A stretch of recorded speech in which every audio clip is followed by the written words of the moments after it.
Hello guys, ayan habang nagkakalkal ako ng mga pictures ng aking anakis, yung invitation card ng aking inaanak ay nakita ko. So hindi ko inasahan na inaitabi ko pala ite, ayan.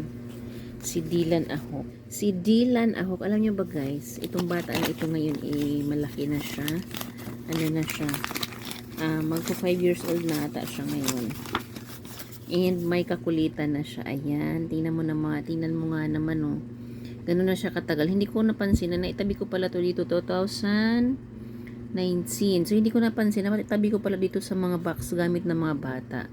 Ayan, nakita ko. Ito pa yung pati yung balot niya. Ayan. Ayan.